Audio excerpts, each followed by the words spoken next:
Bible సమయం గంభీర సమయం వచన పరంపర ధ్యానాంశ సమయం బైబిల్ సమయం గంభీర సమయం దైవ సన్నిధికి అనుబంధ సమయం బైబిల్ సమయం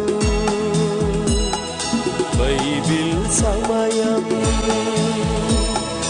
బైబిల్ సమయం బైబిల్ సమయం.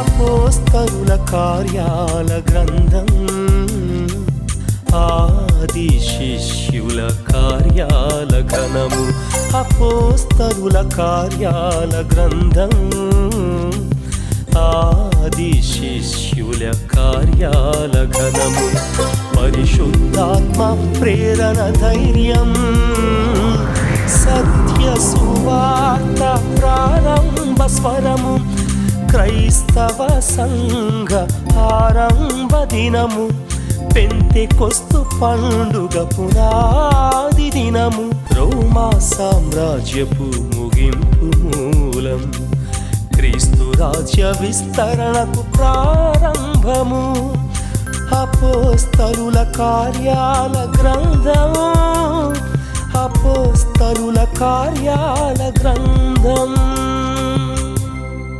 ఈ కార్యక్రమాన్ని స్పాన్సర్ చేసిన వారికి మా హృదయపూర్వక ధన్యవాదాలు.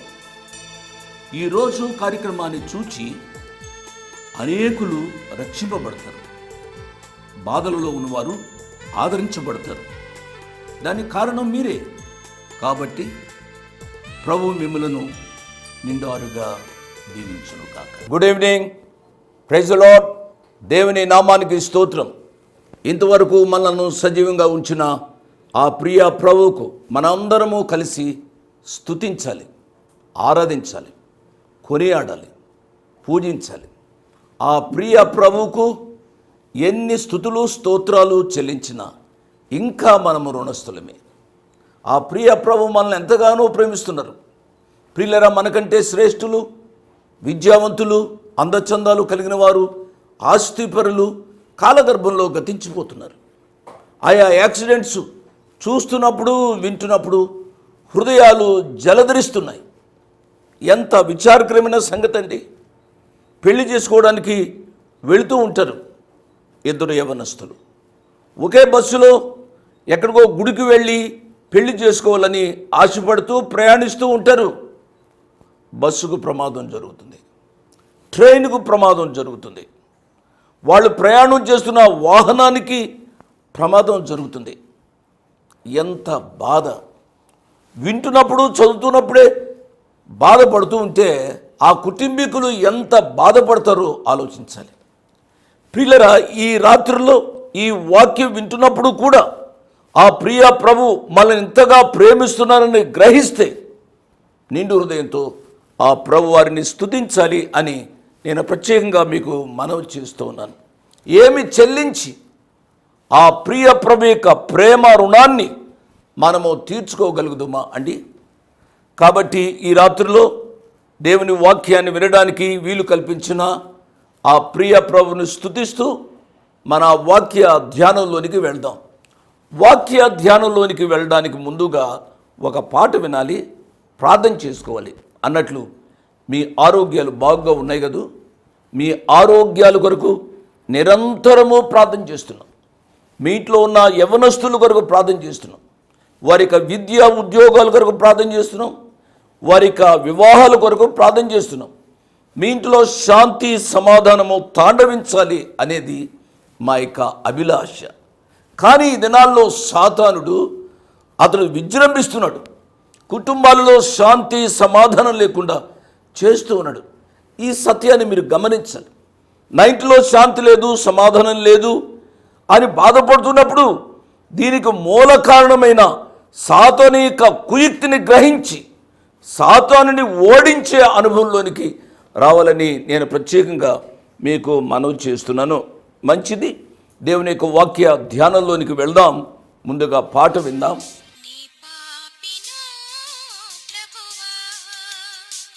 తను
పాటను విన్నారు కదూ, ప్రార్థన చేసుకుందాం. మమ్మల్ని మిక్కిలిగా ప్రేమించిన మా ప్రియ పరలోకపు తండ్రి, వందనాలు, స్తోత్రాలు. మీ కృపా వాక్యాన్ని ప్రతిరోజు ధ్యానం చేసే భాగ్యాన్ని దయచేసినందుకై వందనాలు, స్తోత్రాలు. ఉదయం మొదలుకొని ఈ సమయం వరకు ఎంతోమంది దైవదాసులు మాట్లాడారు ప్రభువా. ఎన్నో రీతిలుగా మమ్మల్ని హెచ్చరిస్తూ ఉన్నారు. వాక్యం విన్న ప్రియులు ఎంతమంది మీ వాక్యానికి విధేయులై రక్షణానుభవంలోనికి వచ్చారు, వారందరిని బట్టి మిమ్మల్ని స్తుతిస్తున్నాం. వాక్యం వింటున్నప్పుడు కూడా హృదయాన్ని కాఠిన్యం చేసుకున్న వారి కొరకై మేము ప్రత్యేకంగా ప్రార్థన చేస్తున్నాం నాయన. వారి హృదయ కాఠిన్యమునకు కారణమైన సాతానిక కుయుక్తిని గ్రహించి ప్రభు రక్షణానుభవంలోనికి మా ప్రియులను నడిపించండి ప్రభువా. కొంతమంది బిడ్డలు రక్షింపబడ్డారు, కానీ ఆ రక్షణలో తొట్టిల్లుతున్నారు. అటువంటి వారిని కూడా ప్రత్యేకంగా మేము జ్ఞాపకం చేసుకుంటున్నాం ప్రభువా. సంఘ క్షేమాభివృద్ధి మీ వాక్య పరిచర్య ద్వారా దయచేయండి నాయన. అపోస్తలుల కార్యముల గ్రంథాన్ని మేము ధ్యానం చేస్తున్నాం ప్రభువా. మీరు మాట్లాడాలి, మీ తలంపులు అనుగ్రహించాలి, మీ వాక్యానికి లోబడే కృప మాకు దయచేయండి స్వామి. ఎంతమంది టీవీ దగ్గరకు వచ్చారు, వారందరినీ నిండారుగా దీవించండి. కొంతమంది పెద్దవారు వచ్చారు నాయన, యవనస్తులు ఉన్నారు ప్రభువా. ఈ వాక్య పరిచర్య అనేకులకు క్షేమాభివృద్ధిని కలుగు చేయనట్లు కృప చూపించుమని యేసు ప్రభు వారి పుణ్యనామమున తల వంచి వినయ విధేయతలతో మీకు అర్పించి వేడుకుంటున్నాము తండ్రి. ఆమెన్. ఆమెన్ అన్న మీకు నా ప్రత్యేక వందనాలు. అపోస్తలుల కార్యముల గ్రంథం 6వ అధ్యాయాన్ని మనం ధ్యానం చేస్తూ ఉన్నాం. గత పాఠంలో అపోస్తలుల కార్యముల గ్రంథం 6వ అధ్యాయము 5వ వచనాన్ని ప్రారంభించాను. ఈ వచనంలో 7 పేర్లు రాయబడ్డాయి.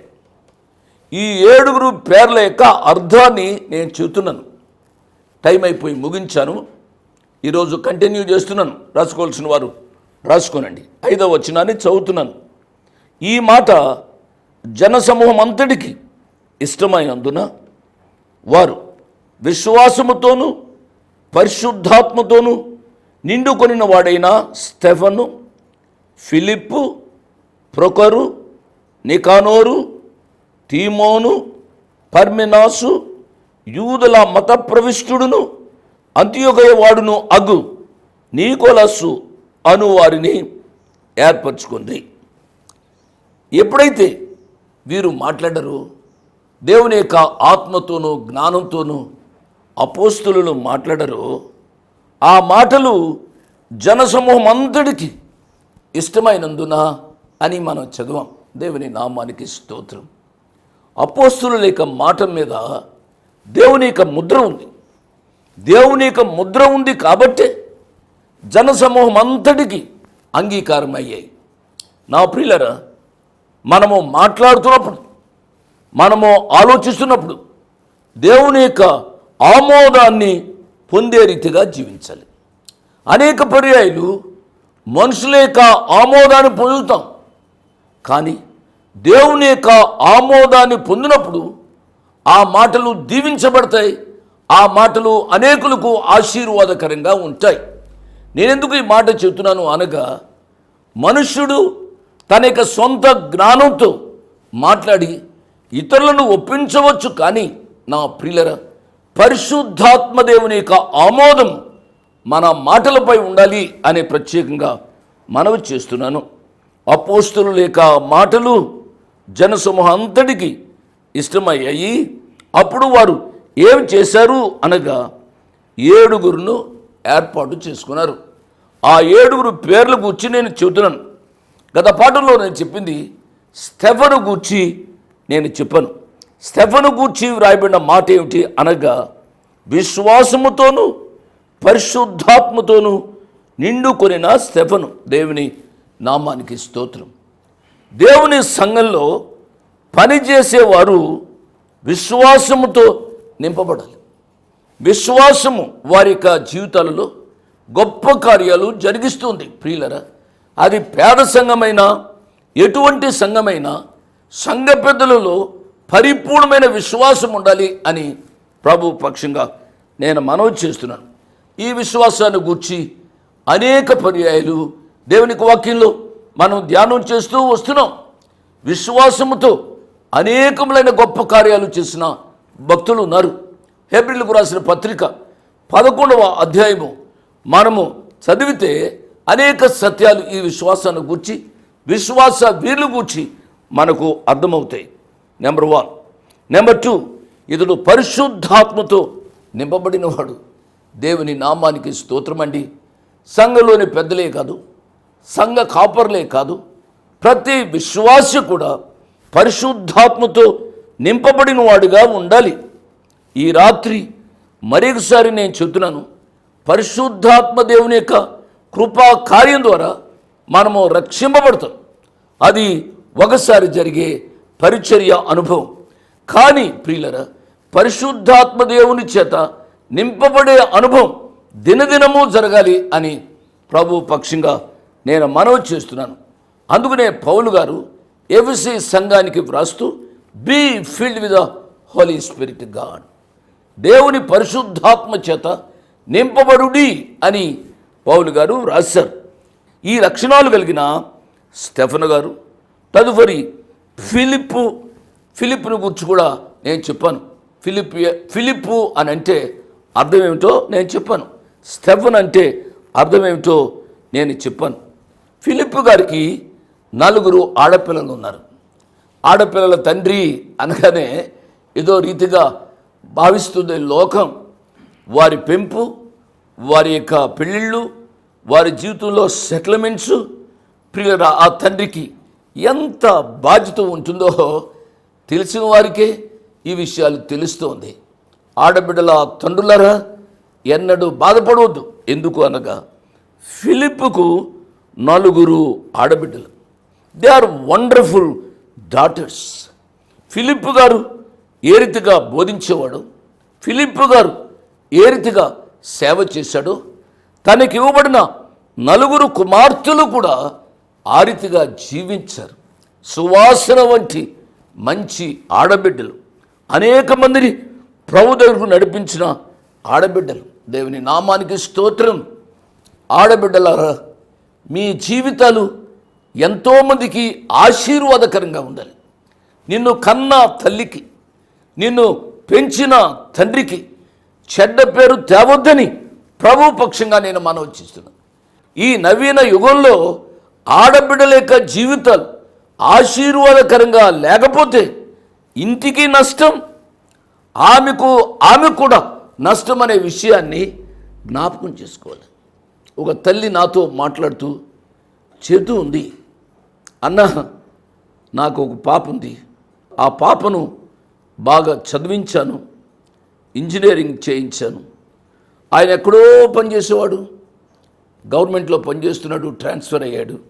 ఎక్కడో పనిచేస్తున్నప్పుడు కూడా నేను ఆ బిడ్డను ఎంతో గారాభంగా పెంచాను, ఉన్నతమైన విద్య చదివించాను, ఉన్నతమైన ఉద్యోగం వచ్చింది, చాలా డబ్బు సంపాదిస్తుంది. పనిచేసే చోట తనకంటే పెద్దవాడైన ఒక అబ్బాయిని ప్రేమించింది. ప్రేమించిన తదుపరి ఆ అబ్బాయికి ఆల్రెడీ పెళ్ళైపోయింది, 2 పిల్లలు ఉన్నారని కూడా తెలిసింది. ఇప్పుడు అమ్మాయి అక్కడక్కడ ఉంటుంది, రమ్మంటే రాదు. ఎంత బాధతో ఆ చెల్లి చెప్పిందో. ప్రియ ఆడబిడ్డలారు, నిన్ను కన్న తల్లిని తండ్రిని అటువంటి క్షోభకు గురి చేయడం మీకు ఆశీర్వాదకరం కాదు. తాత్కాలికంగా బాగుండవచ్చు. నా ప్రియ బిడ్డలారా, ఆలోచించమని ప్రత్యేకంగా మనవి చేస్తున్నాను. ఈ యొక్క పెద్దలలో 3వ వ్యక్తి ప్రోకరు అనగా నాట్యములను నడిపినవాడు అని అర్థమని చెప్పాను. ఇతడు అంత్యోకయలో హతసాక్షి అయ్యాడు. దేవుని నామానికి స్తోత్రం. ప్రభు పరిచర్య కొరకు హతసాక్షి అవడం తన జీవితంలో ఎంత భాగ్యమండి. మన యొక్క జీవితాలలో ఈ దినాలలో దేవుని యొక్క సేవ చాలా సౌఖ్యమైన రీతిగా గడుస్తుంది. అప్పుడప్పుడు నాకే చాలా బాధగా ఉంటుంది. నేను మొట్టమొదటిగా కొన్ని సంవత్సరాల క్రితం సేవలోనికి వచ్చినప్పుడు ఎన్నో కష్టాలకు గురి అయ్యాను. నేను తీసుకుని వెళ్ళిన పెద్ద సూట్ కేసుని నా నెత్తి మీద పెట్టుకుని వేసవిలో నేను నడుస్తూ వెళ్ళేవాడిని ఆ మీటింగ్ స్థలానికి. వెళ్ళినప్పుడు ఆ పల్లెటూరులో వాళ్ళకున్నది పెట్టేవారు, తిని ఎంతో ఆశీర్వాదకరమైన సేవను చేశామండి. ఈ దినాల్లో సంపాదించుకోవాలి అనంటే సేవే చేయాలి అనే ఒక లోకోక్తి వచ్చేసింది. చాలా విచారకరమైన సంగతి అండి. ప్రియులారా, సేవకులు కూడా చాలా సుఖానుభవాన్ని ప్రేమిస్తున్నారు అనిపిస్తోంది. ఆలోచించాలి. ఈ రాత్రి ఎవరైనా దేవుని సేవకులు వింటే, సాధారణంగా వినరనుకోండి, ఒకవేళ వింటూ ఉంటే దేవుని సేవలో సుఖానుభవాన్ని కోరుకోకూడదు. ఈ దేవుని యొక్క పరిచర్య కొరకు ఎంత కష్టపడుతున్నాం, ఎంత ప్రయాస యేసు ప్రభు వారి యొక్క పరిచర్యలో ఉంది, ఎన్ని ఆత్మలు ఈ పరిచర్య ద్వారా రక్షింపబడుతున్నాయి, ప్రభువులోనికి వస్తున్నాయి, ప్రభువులో ఎదుగుతున్నారు అనే భారం మన హృదయాల్లో ఉండాలి అని ప్రత్యేకంగా మనవి చేస్తున్నాను. నెంబర్ 4, నికోనారు. నికోనారు అనగా జయము అని అర్థం. సంఘంలో పెద్దలు జయ జీవితాన్ని కలిగి ఉండాలని ప్రభు పేరిట నేను జ్ఞాపకం చేస్తున్నాను. నా ప్రియులరా, చాలా భారంతో ఈ విషయాలు నేను చెబుతున్నానండి. నేను చాలా పల్లెటూరులోంచి వచ్చాను. కొన్ని గ్రామాలకు నేను వెళ్ళేవాడిని. అక్కడ చూస్తూ ఉంటే ఈ సంఘంలో వీళ్ళు పెద్దలండి అని చెబుతూ ఉంటారు. సాయంకాలం అయిన వెంటనే వారు త్రాగుతూ ఉంటారు, తందనాలు ఆడుతూ ఉంటారు. చాలా బాధాకరమైన విషయం. సంఘంలో పెద్దలు ఈ రీతిగా ఉన్నారేమిటి? కానీ ఇతడు నికోనారు అనే పేరుకే జయమని అర్థం. ఎంత జయ జీవితాన్ని ఆదిమ సంఘంలో వారు జీవించారు. కాబట్టే 7వ వచనంలో రాయబడిన మాట ఏమిటి అనగా, దేవుని వాక్యము ప్రబలమై శిష్యుల సంఖ్య యెరూషలేములో బహుగా విస్తరించింది. ఇంత విస్తరణకు కారణం ఏమిటి అనగా ఆ పెద్దల యొక్క జై జీవితము అనే సత్యాన్ని నేను జ్ఞాపకం చేస్తూ ఉన్నాను. 5వ వ్యక్తి తీమోను. తీమోను అనే మాటకు యోగ్యుడు అని అర్థం. అవును, పౌలు గారు తిమోతికి, తీతుకు వ్రాసేటప్పుడు సంఘ పెద్దలను ఎన్నుకునేటప్పుడు యోగ్యులను ఎన్నుకోమని చెప్పాడు. అవును, యోగ్యత కలిగిన వారు సంఘ పెద్దలుగా ఉండాలి. ఎక్కువ చదువుకున్నవారు, ఎక్కువ జీతం సంపాదించిన వారు, పలుకుబడి కలిగిన వారు కాదు సంఘంలో పెద్దలుగా ఉండవలసింది. ఎంత పేదవారైనా యోగ్యమైన జీవితాన్ని జీవించేవారే సంఘానికి పెద్దలుగా ఉండాలి అనే సత్యాన్ని ఈ రాత్రి దేవుని వాక్యం ద్వారా గ్రహించాలని ప్రభు పక్షంగా నేను మనవి చేస్తూ ఉన్నాను. 6వ వ్యక్తి పేరు పర్మెనాసు. పర్మెనాసు అనగా నమ్మకమైన వాడు. వారి పేర్లలోనే ఎంతో గంభీరమైన అర్థం గుప్తమైంది.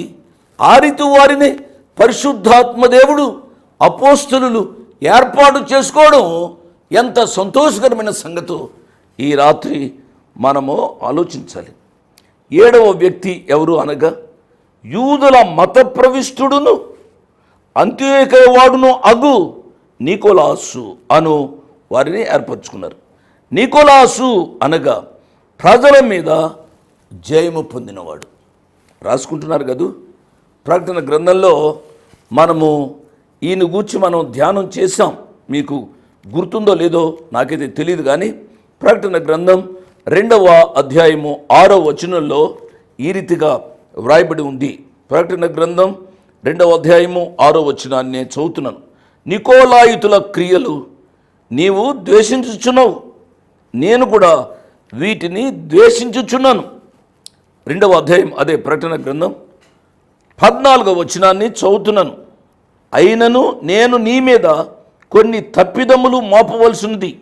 అవేవనగా విగ్రహములకు బలి ఇచ్చిన వాటిని తినునట్లును, జారత్వము చేయనట్లును, ఇశ్రాయేలుకు ఉరియొడ్డుమని బాలాకునకు నేర్పిన బిలాము బోధను అనుసరించువారు నీలో ఉన్నారు.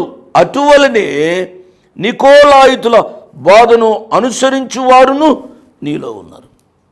విన్నారు కదా, నికోలాయితు మొదట్లో బాగానే ఉన్నాడు, కానీ తరువాత దుర్బోధలు ప్రారంభించాడు. ఈ దినాల్లో కూడా పరిచర్యలో కొంత పేరు వచ్చిన వెంటనే వారు ఇష్టానుసారంగా బోధిస్తున్నారు. ఎందుచేతనగా వారి యొక్క బోధలు మనుషులు బాగా వింటున్నారు. వినడం మంచిదే. వారి బోధలు బాగా ఎందుకు వింటున్నారు? వారు ఏదో పరలోక మర్మాలు చెబుతున్నాడనే కాదు, ఆయన దగ్గరికి వెళ్ళడం వలన ఏదో శారీరక మేలు కలుగుతుంది అని చెప్పి మనుషులు విపరీతంగా వెళుతున్నారు. తద్వారా జరిగే నష్టం ఏమిటనగా ఆ దుర్బోధల వలన దేవునికి వారు దూరం అవుతున్నారు అనే విషయాన్ని నేను జ్ఞాపకం చేస్తున్నాను. ఈ నికోలాయితుల బోధ ఏమిటి అనగా, ఒక మాటలో నేను చెప్పాలి అని అంటే, skin between skin there is no sin. అర్థమైంది కదూ? అంటే శరీరానికి మధ్య జరిగేది పాపమైనా కూడా అది పాపము కాదు అన్నట్టుగా వారు బోధిస్తున్నారు. చాలా విచారకరమైన సంగతి అండి. అటువంటి వారిని అపోస్తలుల యొద్ద నిలువబెట్టారు. నిలువబెట్టినప్పుడు ఈ అపోస్తలులు ఏమి చేశారు అనగా, చదువుతున్నాను, జాగ్రత్తగా వినండి. వారిని అపోస్తలుల ఎదుట నిలువబెట్టి వీరు ప్రార్థన చేసి వారి మీద చేతులుంచిరి. దేవుని నామానికి స్తోత్రం. మన యొక్క సంఘ పరిచర్యలో ఎక్కువగా ప్రార్థనకు ప్రాధాన్యత ఉండాలి అని ప్రభు పేరిట నేను జ్ఞాపకం చేస్తూ ఉన్నాను. వారి మీద ప్రార్థించిన తదుపరి చేతులుంచారు అని దేవుని యొక్క వాక్యం సెలవిస్తుంది. హస్త నిక్షేపణ అని అంటాం. ప్రియులరా, ఇక్కడ ఆ అర్థం కాదు. వారి మీద చేతులుంచారు అనడంలో గుప్తమైన సత్యం ఏమిటనగా, వారిని ఈ పరిచర్యకు ప్రతిష్ఠించారు. మనం లేవియా కాండంలోనికి వెళ్ళినట్లయితే పాత నిబంధన గ్రంథంలో ఎవరైనా ఒక వ్యక్తి ఒక పశువును అర్పణగా తీసుకుని వచ్చేటప్పుడు జరిగే విషయం ఏమిటనగా, ఆ పశువు యొక్క తలపై ఆ పాపి, ఆ మనుషుడు చేయి ఉంచాలి. ఆ రీతిగా ఉంచడంలో అర్థం ఏమిటి అనగా, నా స్థానాన్ని ఈ పశువు తీసుకుంటుంది, నాకు బదులుగా ఈ పశువు బలి అవుతుంది అని చాటి చెప్పడానికే ఈ పని చేసేవారు. హస్త నిక్షేపణ అనే విషయాన్ని గురించి నేను జ్ఞాపకం చేస్తున్నాను. ఈ రీతిగా పెద్దలపై చేతులుంచడం ద్వారా చాటి చెప్పేది ఏమిటి అనగా, మీరు ఈ సంఘ పరిచర్యలో మాతో పాలువారై ఉన్నారు అని నిర్ధారణ చేస్తున్నారు అని గ్రహించాలి. ఒక ప్రత్యేకమైన పని కొరకు ఈ 7 ప్రతిష్ఠిస్తున్నారు అని వారిపై చేతులుంచిన కార్యము తెలియజేస్తుంది అనే సత్యాన్ని నేను జ్ఞాపకం చేస్తున్నాను.